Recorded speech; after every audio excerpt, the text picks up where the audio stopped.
তোমরা হয়তো আজকে আমার ওপর রেগেই যাবে যদি আমি তোমাদের এই কোয়েশ্চেনের উত্তরটা না দিই। হ্যাঁ হ্যাঁ, সবটাই তোমাদের সাথে বলবো। তো হ্যালো, আমি অরিত্রা। তো অরিত্রাস বেকারিতে তোমাদের সবাইকে স্বাগত। আমি আজকে আবারও একটা একটু বড় ভ্লগ দিতে চলেছি তোমাদেরকে। তো আমি পুরো এই জিনিসটা তোমাদেরকে ক্লিয়ার করছি যে সবাই আমাকে প্রত্যেকটা ভিডিওতে জিজ্ঞাসা করছো যে দিদি তোমার বাড়ি কোথায়, তুমি কোথা থেকে কেক বানানোর ক্লাস শেখাচ্ছ, বা ক্লাসে কি কি শেখাচ্ছ, কিভাবে জয়েন করব, আমাকে কি কি দিতে হবে, বা তোমার কাছে গেলে কি কি পাবো, কিভাবে শিখবো সবটা। তো আমি সবাইকেই যতটা পারছি চেষ্টা করছি কমেন্টে রিপ্লাই করার, কিন্তু তারপরেও অনেকে জিজ্ঞাসা করছো, তো সেই জন্য আমি বলে দিচ্ছি যে আমার বাড়ি শ্যামনগর, নেহেরু মার্কেটে, বড়ুয়াপাড়াতে। ঠিক আছে, আমি দুদিনের একটা কেকের ক্লাস করিয়েছিলাম, তো আমি এইটা পঞ্চম ব্যাচ করালাম। আমি এরপরে আবার নেক্সট মান্থে একটা ক্লাস করাবো, তো তখনও তোমাদের সাথে আমি শেয়ার করব। তো এই ব্যাচের মধ্যে আমি 8 থেকে 10 ধরনের কেক শিখিয়েছি, প্লাস ফ্রুট কেকটাও শিখিয়ে দিচ্ছি, যেহেতু সামনেই ফ্রুট কেকের সিজন আসছে। এবার কেকের ক্লাসে আসতে গেলে তোমাদের কি করতে হবে, কেকের ক্লাসে আসতে গেলে শ্যামনগর স্টেশন থেকে অটো ধরে আসতে হবে আমার বাড়ি নেহেরু মার্কেটে, ওখানে নেমে তারপর আমাদের সাথে তুমি কন্ট্যাক্ট করতে পারো ফেসবুকে, আমার নাম অরিত্রা বোস বলে দেওয়া আছে ওখানে, বা অরিত্রাস বেকারিতে তুমি কন্ট্যাক্ট করতে পারো। তো এই দুটো অপশান। আর কেকের ক্লাসে আসতে হলে সকালবেলা 11:30 থেকে সন্ধ্যে 6:30 অবধি ক্লাস হবে। শুধু টিফিনটা তোমাকে আনতে হবে, আর ডায়েরি আর পেন আনতে হবে, যা যা শেখানো হবে সেটার যেই যেই পয়েন্টগুলো তোমরা চাইছো লিখে নিতে সেটা লিখে নেওয়ার জন্য।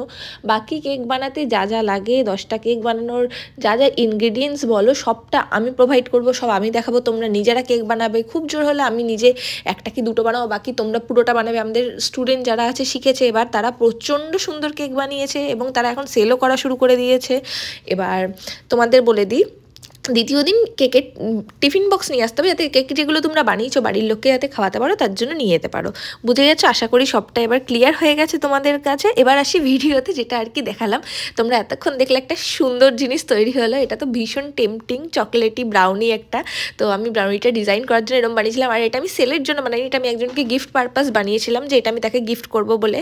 তো এই বক্সটা তখন নতুন উঠেছিল, আর আমার এত আইসুদিং লেগেছে জিনিসটা, তার জন্য এটা তোমাদের সাথে আমি শেয়ার করলাম। তো এই জিনিসটা দেখো, আর আশা করি তোমাদের ভিডিওটা ভালো লেগেছে।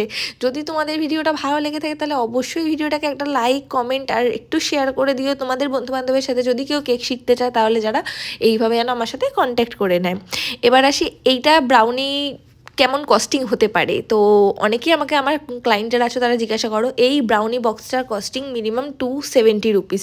ঠিক আছে, তোমরা আশা করি সবাই বুঝতে পারছো 270 টু 280 পড়ে। এবার কিছুটা তো বেঁচেই গেছিলো, কারণ আমি ওটা গিফট পারপাস বানিয়েছিলাম, আর নিজে বাড়িতে খাবো না, এটা হতে পারে। আমি সাধারণত ক্রিম কেক খুব একটা এখন খাই না, কারণ একটা সময় এত খেয়ে ফেলেছি, এখন ক্রিম কেক আর খেতে ইচ্ছা করে না। তো আমি ওই জন্য ব্রাউনি বা ফ্রুট কেকটাই বেশি ভালোবাসি, তো সেটাই বানিয়েছিলাম এক্সট্রা করে একটুখানি, যাতে নিজেরাও একটু খেতে পারি, আর আমার বাড়ির সবাই এই ব্রাউনিটা খুব ভালোবাসে। তো এই জিনিসটা আমি বানিয়ে নিয়েছিলাম, আর দেখতে কতটা টেম্পটিং লাগছে তোমরা শুধু বলো। আর তোমরাও জানিও এই ব্রাউনিটা দেখতে কেমন হয়েছে। যদি তোমাদের এই ভিডিওটা ভালো লেগে থাকে তাহলে অবশ্যই একটা লাইক আর প্লিজ সাবস্ক্রাইব করে দিও। তোমার দেখা হবে তোমাদের সাথে আবার নেক্সট ভিডিওতে। ততক্ষণের জন্য টাটা, সবাইকে ভালো থেকো, আর আমার চ্যানেলটা অবশ্যই সাবস্ক্রাইব করে দিও।